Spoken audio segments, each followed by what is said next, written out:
Thank you for joining us today. We are going to hold tight for a few minutes here and let some folks trickle in, so just hang tight. All right. Thank you, everybody, for joining us and bearing with us here as we gave folks a minute or two to trickle in. We will go ahead and get started with our webinar today. My name is Brian Ashton. I serve as the Managing Director with Trellis Strategies, and we are a nonprofit research and consulting firm that works with higher education institutions across the country to adapt to better serve what we refer to as the modern learner. And so these are individuals that are enrolled in all of our institutions of post-secondary education across the country, but require us to think differently about how we serve students here in 2024.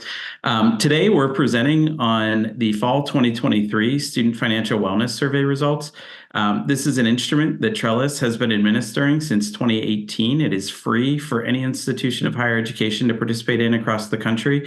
And we've collected a lot of really rich data on student finances and this year's student mental health that help us to really shine a light on not only the student experience as they think about paying for college, but also the impact that that may have on their ability to stay enrolled and to continue to pursue post-secondary education. And so this fall was our largest administration, and we will go through the data here over the next hour, but we were incredibly excited with the high number of institutions that participated and the learners that responded to the instrument. And so we have a lot of really, really rich data to share with you today.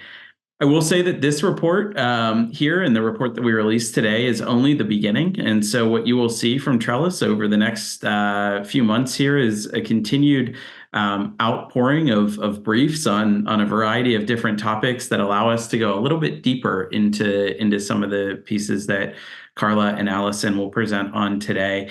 And so for those of you on the call that are engaged in the space, we certainly welcome the opportunity to partner on those briefs and to help to push out the data in as many different ways as possible to impact as many conversations as possible across the country. With that, we will go ahead and get started. Thank you all again for joining. And for those of you that participated in the fall, thank you to all of the participating institutions. We're really excited for the data conversation today. Please feel free to use the Q&A feature or the chat feature for any questions that you have throughout the presentation, and we'll be monitoring that and answering those as we go. So with that, I will turn it over and we will begin to walk through some of the data. Perfect. Thanks, Brian. My name is Allison Cornett, and I'm a research manager here at Trellis Strategies. So a big part of Trellis's work is grounded in this slide here. It's imperative for colleges and universities to recognize that students come to college from a variety of backgrounds and circumstances. Their situations can change drastically during their college experience as well. It goes without saying that students can't focus on their academics if they are worried about meeting their basic needs, including stable shelter, desirable and nutritious food, and positive mental health and well-being. And one of our primary ways of assessing student well-being and financial wellness is through our annual Student Financial Wellness Survey. So one of our flagship projects and key sources of insight here at Trellis Strategies is the Student Financial Wellness Survey, also known as SFWS, or simply Wellness. This is a comprehensive, self-reported online instrument that is completely free to institutions of higher education. Trellis uses the survey results to produce free, customized reports and infographics for participating schools. And like Brian was mentioning, we also aggregate this data to create public-facing reports on various topics from the survey, including white papers, briefs, and longer reports as well. Institutions who have participated in the survey have used the results to raise money, develop programs, assess their existing initiatives, and build a culture of caring on campus to better support and love their students. And I'm just going to pause on this slide for about 20 to 30 seconds to give y'all time to download our latest aggregate report and infographic covering the fall 2023 administration, which these two were just released publicly today. So we're really excited about that. And I'm just going to pause here, perhaps awkwardly, for 10 to 15 more seconds to allow people to get their phones out and scan those QR codes These are also available on our website if you are not a fan of QR codes. Alrighty, next slide, please. And back to our fall 2023 administration. So while we fielded this survey every year since 2018, today we're going to talk about the findings resulting from the 142 colleges and universities that participated in the fall 2023 survey. We had 62,367 responses out of over 700,000 students, for a response rate of just over 8.8%. We had, this included just over 33,000 students at 94 two-year institutions and a little over 29,300 students at 48 total four-year public universities and private universities. Okay, and before diving into our findings here, I wanted to give an overview of what these respondents looked like. I'm not going to cover every single line on this slide or the next, but I just wanted to highlight some specific demographics so we can better understand our survey respondents. In terms of race and ethnicity, 44% were white, 25% were Hispanic or Latino, and 15% were Black. 5% of our respondents identified as Asian, Hawaiian, or other Pacific Islander, and 1% as American Indian or Alaskan Native. And as we see with voluntary surveys, female students were overrepresented at 75%. 25% of our respondents were male, and 1% were either not reported or prefer to self-identify. The average age of our respondent was 25.5 years old. Their average GPA was just over 3.0 at 3.1. And then we had a split in enrollment. 61% were enrolled full-time and 39% were enrolled part-time. And beyond these basic demographics like race, age, and gender, we also collect information on whether the student belongs to certain populations that are often more at risk of experiencing barriers to success in their higher education journey. So this can include first-generation students, where 36% of our respondents said they were the first in their immediate family to attend college. First-generation students may need more help understanding how to navigate the higher education landscape because they don't have that family knowledge and expertise to guide them through.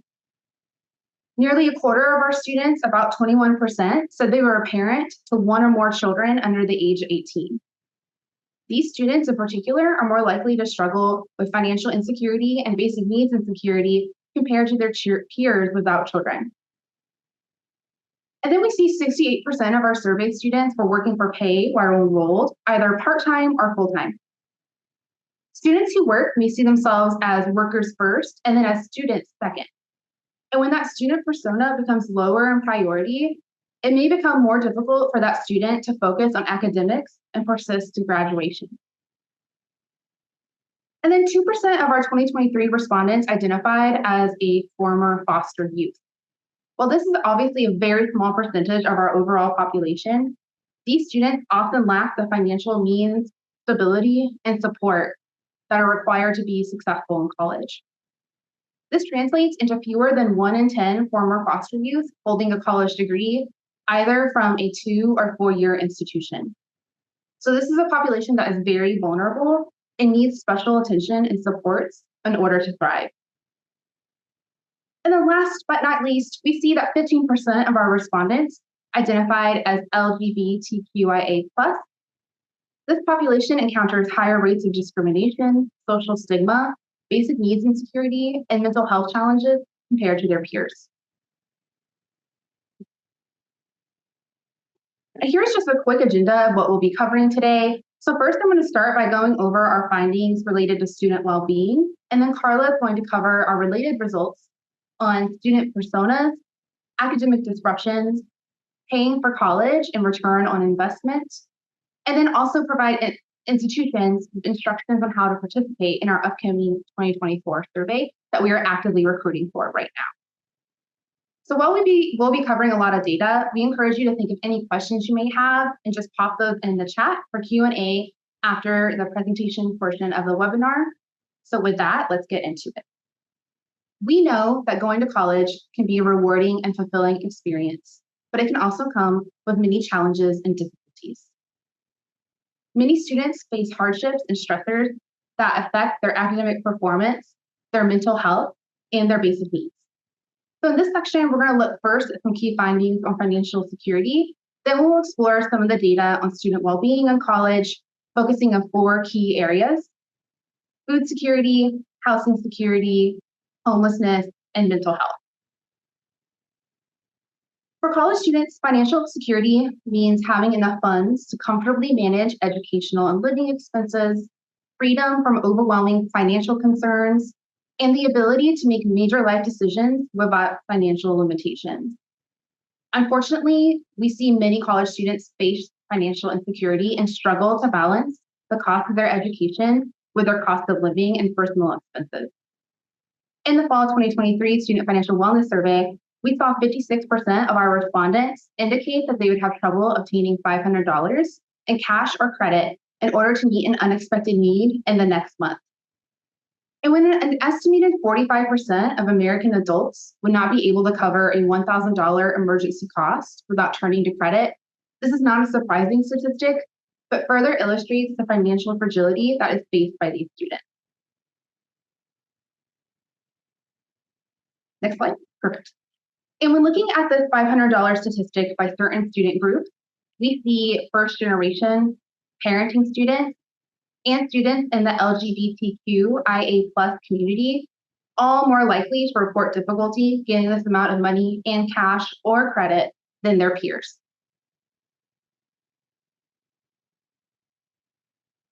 And when looking at the self-reported frequency of running out of money, which we define as exhausting all available funds, we see that 23% of our students had run out of money 8 or more times in the past year. This economic vulnerability also translates into financial anxieties, with 53% of our Student Financial Wellness Survey respondents indicating that they were worried about being able to meet their current monthly expenses. So not only does this strain students' budget, but it also jeopardizes their ability to meet their basic needs, contributing to a ripple effect that can severely undermine their academic potential and overall quality of life. So before we shift into some findings on food insecurity, I also wanted just to note that when I was back in college, back in 2009 to 2013, being food insecure was kind of considered a rite of passage, not a cause for concern or a situation that requires an institution to intervene on behalf of the student. So we've obviously come a long way since then. But as we see on this slide, we have a long way to go to support modern learners to success. In the Student Financial Wellness Survey, we use a short-form validated scale from the U.S. Department of Agriculture to measure the prevalence of food security in the previous 30 days from the respondent taking the survey. So timing-wise, with the survey open in late October to mid-November, this means that students have mostly already received their aid packages and they're well in the swing of things for the semester. And looking at this metric, we see that more than 2 in 5 students had low or very low food security, with the rates being basically identical among both the 2- and 4-year sectors. And we can see that 23% of students were experiencing very low food security, which is the most extreme form of the condition, and where we often see severely disrupted eating patterns and reduced food intake. And then looking at these indicators of food insecurity, many of these students reported food insufficiency, basically not having enough food to eat because of a lack of money or resources. And the most common side of food insecurity was the inability to eat balanced meals, which 44% of our students faced. 38% bought food that didn't last and had no money to get more. More than a third, just about 35%, cut the size of their meals or ate less than they felt they should. And then most concerningly, 27% of our surveyed students did not eat because they were hungry and had no funds. And when looking at this data by our special populations, parents, LGBTQIA+ individuals, and first-generation students, they were all more likely to experience these basic needs indicators than their peers.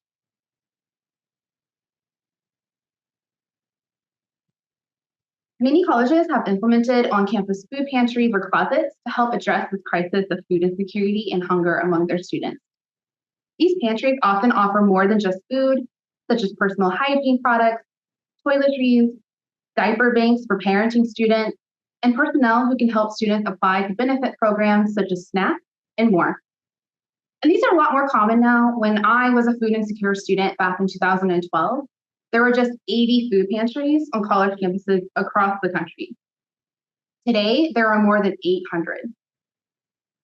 So there's a huge increase in awareness and institutions stepping in to try to help solve these problems for these students.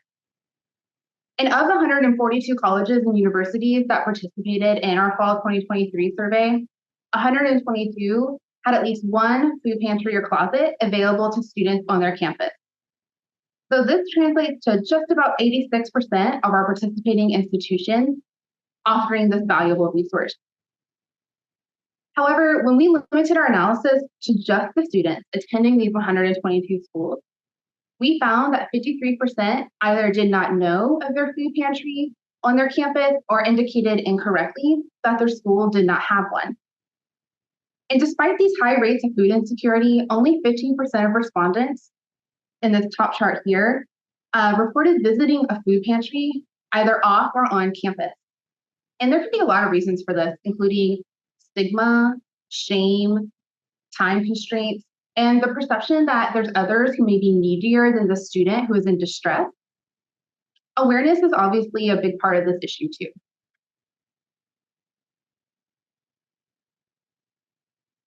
And as we know from Maslow's hierarchy of needs, physiological and safety needs like stable housing are essential for students and all individuals to thrive. Without a stable living environment, it can be increasingly difficult for individuals to focus on higher level needs like their relationships, academics, and other avenues for personal growth. So this next focus area of student well-being is housing security, which is a range of complex housing issues that can include the inability to pay their rent, their mortgages, or utilities, living in overcrowded spaces, and in its most extreme form, experiencing homelessness. So in the 2023 survey, we saw 42% of students report housing insecurity through their responses to the survey. And again, looking at the indicators of housing insecurity, the most common expression was difficulty paying the full amount of a utilities bill, which is experienced by 26% of our respondents. 24% had difficulty paying their rent or mortgage. Nearly 1 in 5 had moved in with others due to financial problems. 10% did not pay the full amount of their rent, which is risking eviction or negative credit reports. And then 9% lived beyond the expected capacity of their dwelling, which is a serious fire hazard and a physical safety risk. Next slide. So in this slide, we're going to cover homelessness, which is the most severe form of housing insecurity and a major barrier to students reaching their full academic potential. While only 3 to 5% of students explicitly self-identified as homeless, as we can see here in this second area, we found that 14% of all undergraduates who responded to the survey had been unhoused since they began college or within the prior 12 months. And the most common expression of homelessness occurred when students temporarily lived with a family member or friend or couch surfed as they looked for housing. As we can see here, 5% were kicked out of their homes and 3% had no idea where they would sleep at night. And in this chart, we do have the differences between 2-year and 4-year institutions, and we can see slight variation in the prevalence of homelessness through the responses to the scale by these sectors.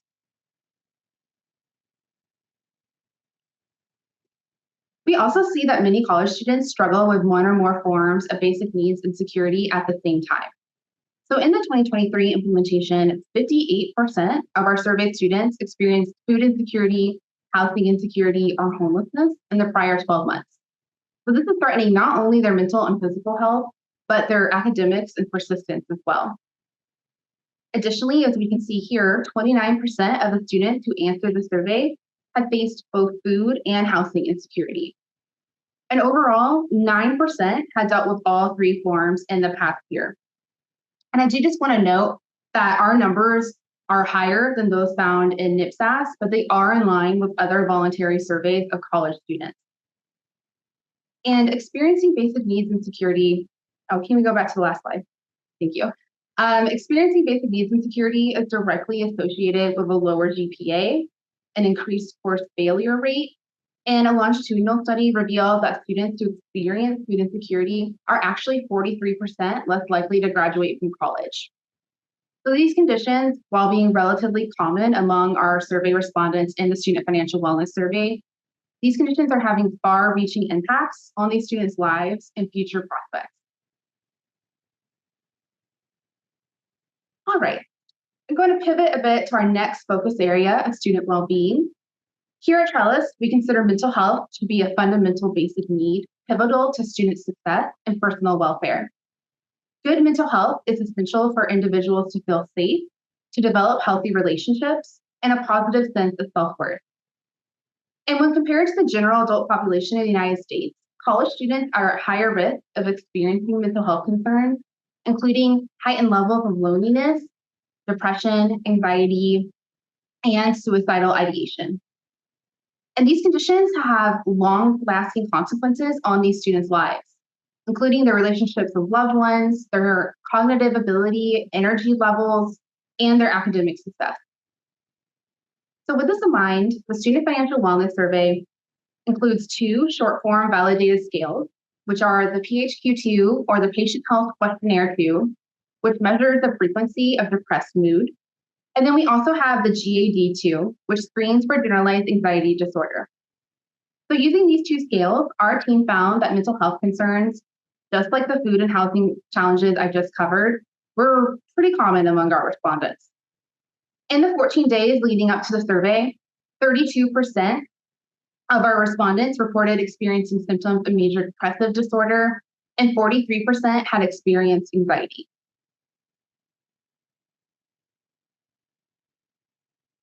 And again, looking at these indicators of mental health challenges, when we look at the results of the PHQ-2, which measures that frequency of depressed mood, we found that 66% had little interest or pleasure in doing things, and 62% felt down, depressed, or hopeless at least once in the prior 14 days.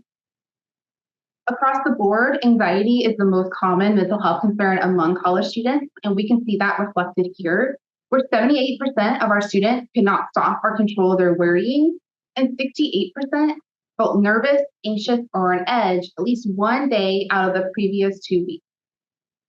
And then we see 20% respectively were feeling this anxious nearly every single day of those 14 days.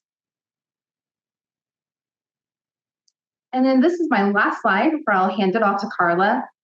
We asked a similar question to the one we have on awareness of food pantries. So compared to food pantries, there seems to be a little more general awareness of mental health services, but still around a third of respondents, about 31%, were unaware if their school had mental health services available to students. And this is really key because our research finds that students who need these resources the most, like those struggling with depression and anxiety, are often more likely to be unaware of these resources that are available to them through their institution. And with that, I will hand it off to Carla to jump into our next section. Excellent. So we are going to move now, shifting gears and looking at student personas. Many students all students have other priorities in their lives that can pull time away from their academics. And some students have things that can pull more time than other things. And one big one is working while enrolled. So just over 2/3 of respondents said that they were working for pay while enrolled. And working students are putting in a lot of work hours. 41% reported working 40 or more hours in a typical 7-day week, and another 41% were working 20 to 39 hours. So that's a lot of hours that students are putting into work while they're going through school. And this can impact how they view themselves and, in turn, how they set their priorities. 38% of students who worked while enrolled considered themselves to be workers who go to school rather than students who work. This was particularly true among community college respondents, where almost half of those working students considered themselves to be workers first, compared to less than a third among the four-year respondents. Another important persona is being a parent. 21% of our respondents reported being a parent, as Allison had mentioned earlier in the presentation. This is more common in the two-year sector, again, with 27% of two-year respondents saying that they are parents compared to 14% of the four-year respondents. And student parents, on average, look pretty different from the non-parenting students in a lot of ways. Student parents are more likely to use credit sources to help pay for school. So they're way more likely to borrow student loans. They're also more likely to use a credit card to pay for school compared to non-parenting students. Parenting students were also less likely to have financial support from family, less likely to have a scholarship, and less likely to use savings to help pay for school. Parenting students had worse credit card behavior.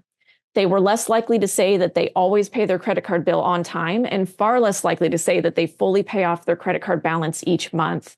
Almost all of the parenting students in our survey are carrying balances over month to month because they're not paying off that balance each month.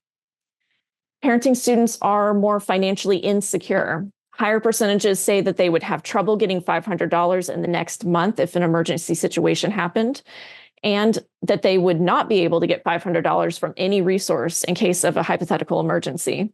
Higher percentages had run out of money during the year. Higher percentages say that their total debt is unmanageable. And parenting students were more likely to experience food and housing insecurity, including homelessness. Parenting students were also more likely to be first-generation students and more likely to be attending only online or remote classes, which can have implications for their sense of belonging and overall college experience. So student parents, like working parents, already experience some amount of time poverty, and these financial and social barriers can further complicate their path to a credential.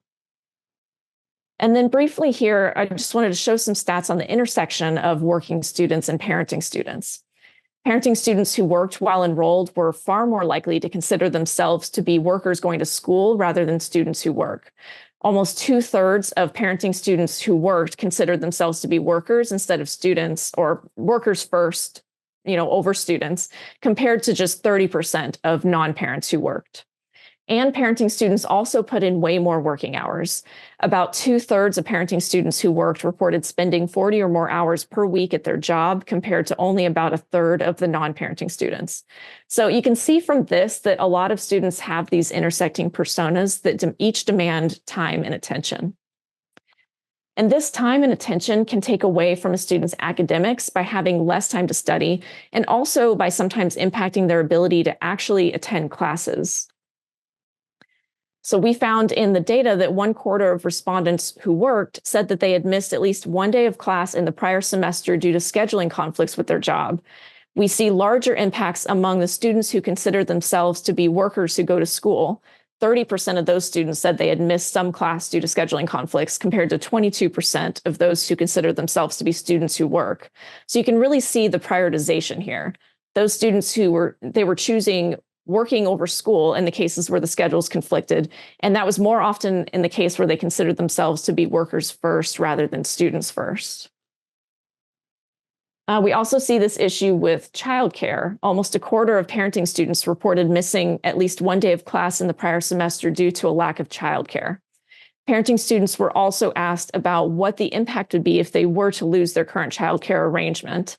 And they were given a number of answer options they could select from, and they could choose multiple options. Almost 1/3 of parenting students said that they would have to drop classes or take fewer classes.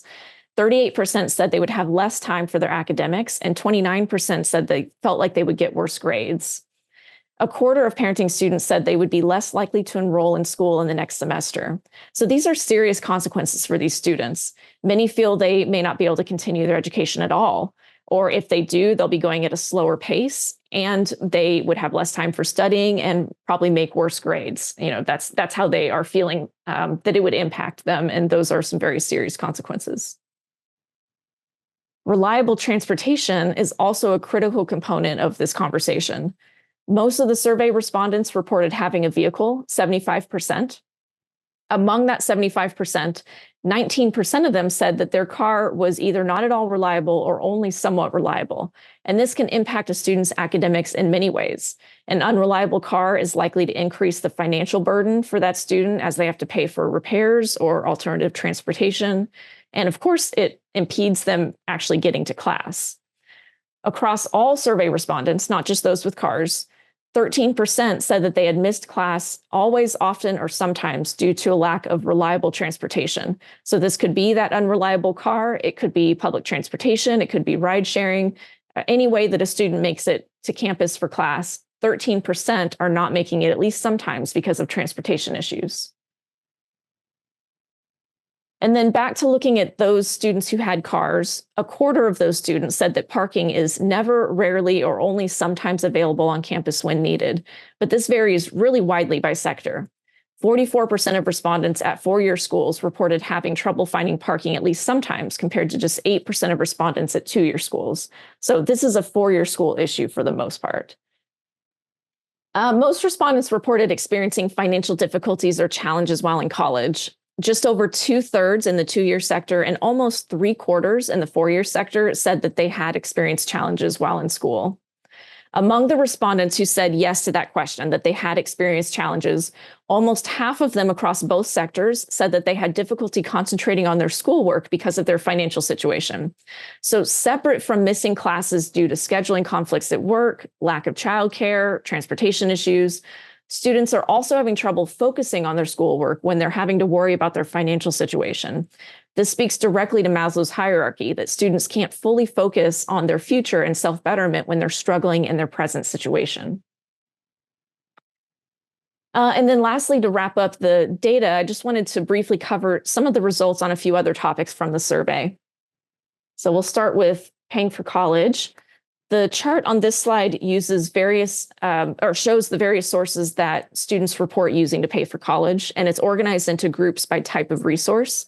So on the left, the first two sources, current employment and personal savings, are what we call self-help resources.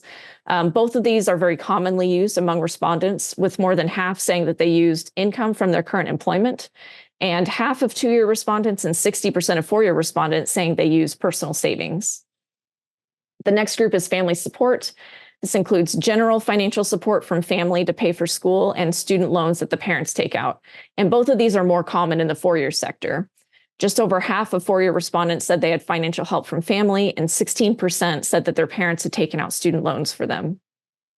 The grants group includes Pell Grants or other grants, scholarships, and military or veterans benefits. Pell Grants or other grants are very common, almost as common as using income from work, and scholarships are very common as well, especially in the four-year sector. And the military or veterans benefits are used by a small percentage of respondents. And then the last group is credit, and this includes student loans and credit cards. Student loans were more common among the respondents at four-year schools, and in both sectors, almost 1/3 of respondents said that they'd used a credit card to help pay for school. Now, only 4% of respondents across both sectors reported paying for college only with either personal savings or current income, or both. So just those self-help resources. And this didn't vary as much by sector as you might expect. Only 2% at the four-year schools and 5% at the two-year schools said that they used only self-help resources. So almost everybody is relying on other resources to be able to afford school. And that takes us to FAFSA completion. We do have a few questions in the survey about FAFSA. Most respondents said that they had completed it in the past 12 months, or someone had completed it on their behalf. 78% said that it had been done, and 18% said they had not completed the FAFSA, and 3% were unsure. And there's a little bit of rounding in there because I know that adds up to 99. So among those 78% of completers, we asked who they received help from in completing the form. The vast majority of respondents said they completed it themselves or with the help of family. Very few reported receiving help from anyone outside of their family, like the school financial aid office, a community organization, or a college access program. We had very small percentages reporting getting help from those different groups. The 18% of respondents who said they did not complete the FAFSA received another question asking them why, with some options for them to choose from. So while many said that they didn't think they would be eligible for aid, or they felt they could afford to go to school without financial aid, there were respondents who said they felt the form was too much work, or that they didn't have enough information about how to apply. So these students would maybe have successfully submitted a FAFSA had they reached out for assistance. Some students also said they didn't want the possibility of taking on debt. So again, these are students who needed some help. They just don't understand how the FAFSA is used, that it's used for more than just student loans, and also that they don't have to accept the loans in whole or in part if they're offered. But most students do see their education as worth the investment. 72% of respondents agreed or strongly agreed that the cost of college is a good investment for their financial future. And 83% said their family agreed or strongly agreed that a college degree is worth the investment. Now, of course, these are being asked of students who are currently in college when they're getting the question, but these are still positive numbers to see that most students are feeling like it is worth the investment. And as we know from the data, it is, in general, on average, worth the investment to attend college. And then to end, just wanted to briefly talk about how to participate in future surveys for those who are interested. So as mentioned at the beginning of the webinar, this is a free survey. We encourage any institution to participate. Each school will receive a summary report of their students' survey responses alongside a comparison group made up of all of the participating schools from their same sector. We also create a one-page infographic that highlights some of the key findings in a nice visual format that's easy to share and quick to read. We can also do some additional analyses on your school's data if you want to drill down into certain student populations or issues, and we're always happy to present on your school's findings to campus stakeholders. Trellis uses the aggregated data to publish reports on various topics important in the higher ed space, and we make those reports available on our website, like the reports that Allison mentioned earlier that are available as of today on our website. And this is the survey timeline. We are in our recruitment period right now, having conversations with schools about the survey, doing webinars like these to get the word out. We onboard schools leading up to the September 23rd deadline to complete all steps, and then we launch the survey on October 21st. In the spring, we deliver those reports and infographics, and schools also have the opportunity to participate in a further analysis of student outcomes. So this is a supplement to the Student Financial Wellness Survey that connects the survey responses of your students to your institutional data on student success metrics. And that happens 12 to 18 months later for those students. The metrics include satisfactory academic progress, GPA, and retention or graduation. So a little time does need to pass to see how those students fare in school. So for the schools that participate in the fall 2024 survey, they would receive their report and infographic the following spring. And then by the fall of 2026, they would provide us with the additional institutional data on student success metrics for the students who had participated or who had been surveyed in the fall of 2024. And we would connect those data points, conduct the analysis, and create a report.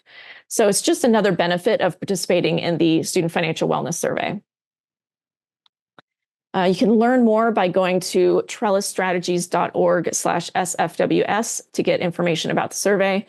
You can use that QR code to get to the same website. The website outlines the participation process in more detail. It answers some FAQs, has some promotional documents to help make the case to take the survey if needed. There's also a form on the website. You can put in your name and email address, and that just lets us know that to contact you. You can also email sfwsrequest@trellisstrategies.org. The form and that email go to the same place, so either one works. And we would love to have as many schools in the survey as are wanting to participate. So please let us know if you have any questions or would like to join. And lastly, this QR code takes you to the sign-up page for our monthly newsletter. This newsletter has all of our latest analyses, has information about upcoming events. When we have new reports or briefs that come out, they'll be in there. So it's just a great way to keep up with what we're doing and what's going on in the higher ed space. And that is all we have for the slides, and we're happy to answer any questions. I know we have at least some coming in. Perfect. Thanks, Carla. We do have a few questions coming through to the question and answer feature in Zoom. If you have other questions, please feel free to write those in the Q&A box or in the chat, and we will get to those as we can. We have about 18 minutes left for this afternoon, so we'll go ahead and start answering some of these questions. One attendee said that their institution often cites the length of the survey as a concern. Are there any plans to perhaps do a condensed survey or 2 to 3 smaller surveys based on topics? So we will be the first to admit this is a long survey. It in total is about 131 questions, but luckily we use skip logic and display logic to kind of guide students throughout the instrument. And it's very rare that a student will get all 132 questions because there are blocks of questions that are only applicable to students who are parents, to those 2% of former foster youth, and then other follow-up questions that only get triggered if certain responses are indicated earlier in the survey. And we have been really fortunate. We do cognitive interviews with this survey to make sure that students are able to understand the questions and answer them in a way that makes sense. But we also see that reflected in our completion rate, which is consistently in the 80% range. I think let me see, what was it for this year? Carla, if you know off the top of your head. All right, it is about 82%. So 82% of the students who start the instrument completely finish the instrument. So we're really pleased with that rate, and that is in line with healthy surveys that are similar in this space. But that's a great question. We may be interested in doing smaller surveys on other topics, but I don't see us splitting the student financial wellness survey into multiple smaller surveys, given that we have about an 8 to 9% response rate and that 80 to 82% completion rate that we're pretty happy with.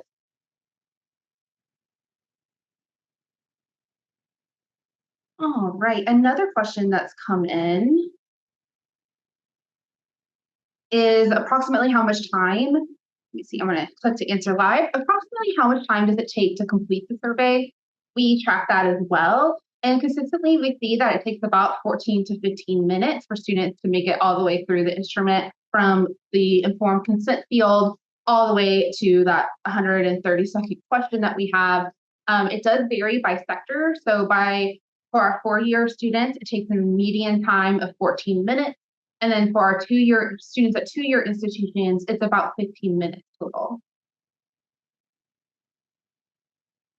Okay, and then Carla, maybe you could share a little more about the participation process and what exactly is required from schools to participate in the survey.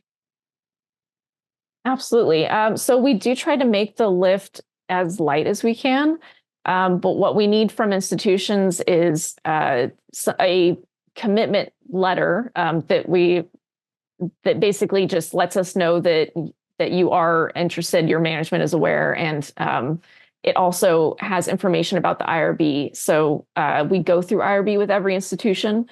It's up to the institution to decide, where they want to take that process. It's often waived, but we have gone through expedited or full IRBs depending on the school. So we're very equipped to answer any of those questions.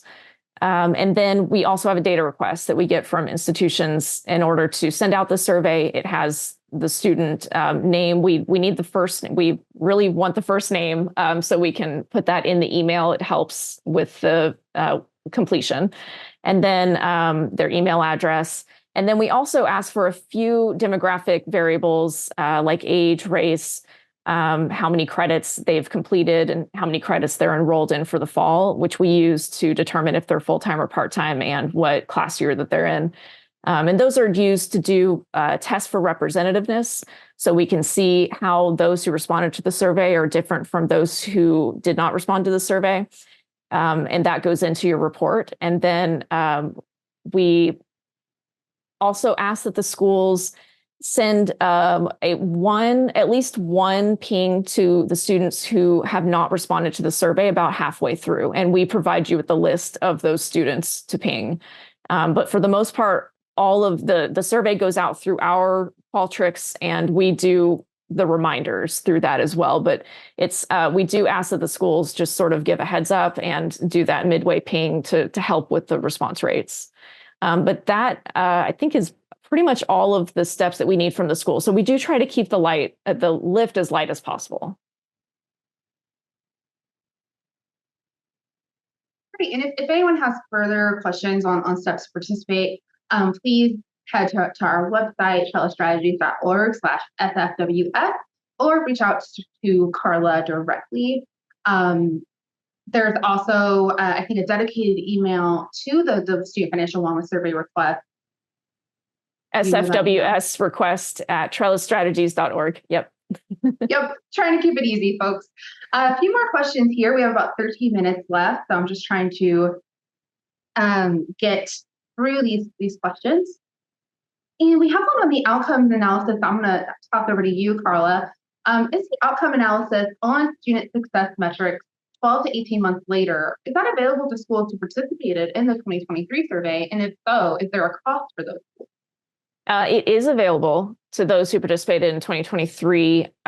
We are currently analyzing those who participated in 2022. So we would, not receive the institutional data for those who participated in 2023 for a little bit here, but it will be available for sure. And there will be a nominal cost associated with that. So just reach out to me and we can, set up a meeting and talk that through.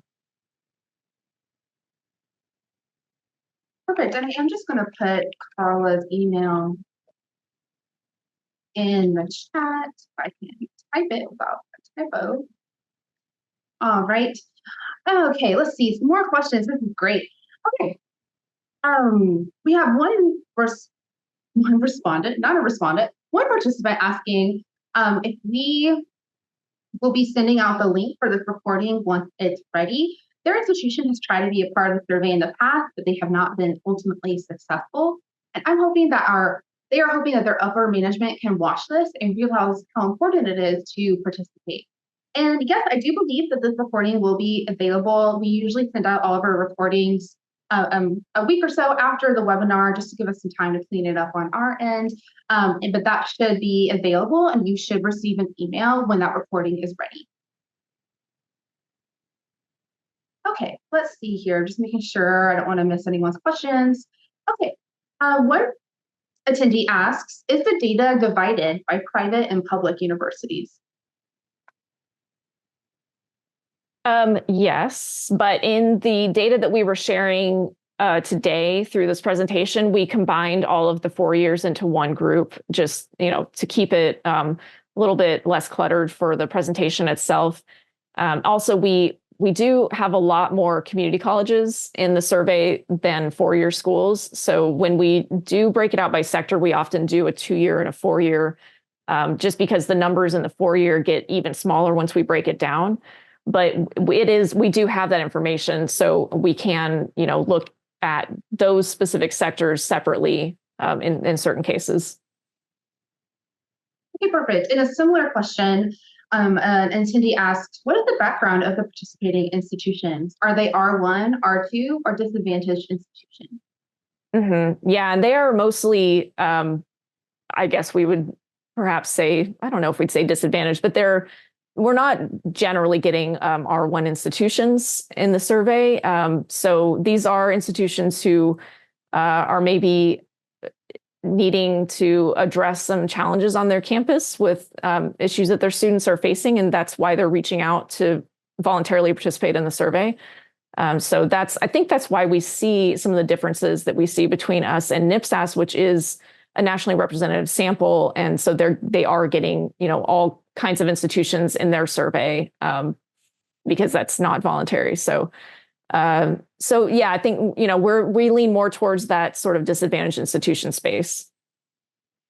Yeah, for sure, I would agree with that. We have another attendee. Really love all the questions. Keep them coming, y'all. This is great. They're asking, how does aversion to debt accumulation influence the financial security of students? And this is a great question, and one that we've been investigating. And actually, in the fall 2023 implementation of the Student Financial Wellness Survey, we added a writing question that allows students who are experiencing financial insecurities but did not indicate that they were taking out student loans to write in and explain in a few sentences what influenced their decision to not borrow. And like we've been mentioning, we did collect responses from over 60 1,000 students, so it's taking us a while to come through that data. But once we do have a working analysis of that qualitative framework, we should be able to release a brief or follow-up report that dives into that question. But I think for now, we're really just working with the quantitative analyses from the survey, but we are going to be doing a deeper dive on aversion to debt accumulation, especially for those students who are indicating that they are struggling severely with financial issues. Okay, let me just scroll down here.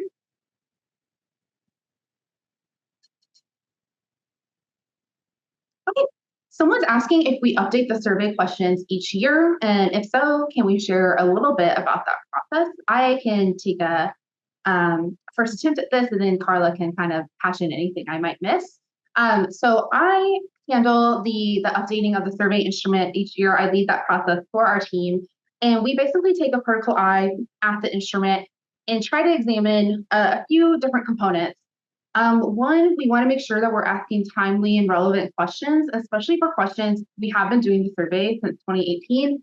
Some questions, the responses remain surprisingly stagnant over time. We're seeing the same kind of indications for some of the survey questions, and we have been swapping those in and out year over year just to make sure, if 37% of students are always saying they strongly agree or agree with something, that might not be getting us the data that we really need to drive institutional change and provide this aggregated data to policymakers and other folks working in this space.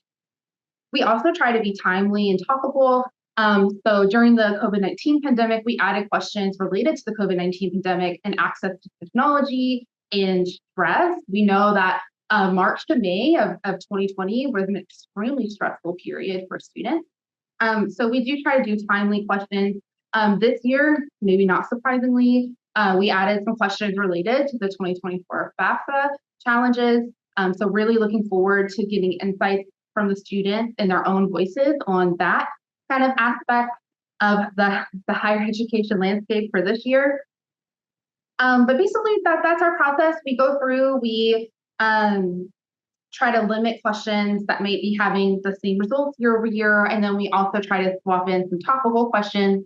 And in the last few years, since Carla and I have kind of taken over the leading of the survey, we have also added in a lot of questions related to mental health and wellness and trying to identify students who are having those challenges. Because just like with basic needs, insecurity, if you're having a mental health crisis, you're not going to be able to focus on academics and being successful. Anything I missed there, Carla? No, I think the only thing I would add is that we also, while we do this look internally, very hard look at the survey to look at all the things Allison just talked about, we also talk to external groups who do policy work in the higher ed space as well to make sure that we are kind of capturing those relevant topics, or that we're asking the questions in a way that makes sense. We might, talk to an expert in housing insecurity and homelessness to make sure that those questions are worded in the most accurate way. Talk to experts as we go through our survey analysis every year. Perfect. Okay, we have about 4 minutes left, so I'm just trying to get through as many questions as we can. Let's see. Someone asks about the funding source for the survey. We complete the survey as part of our community investment work here at Trellis Strategies. So we are not currently seeking external sources of funding for the survey. It's kind of carried out as part of our community investment work, but that's a really good question. Oh.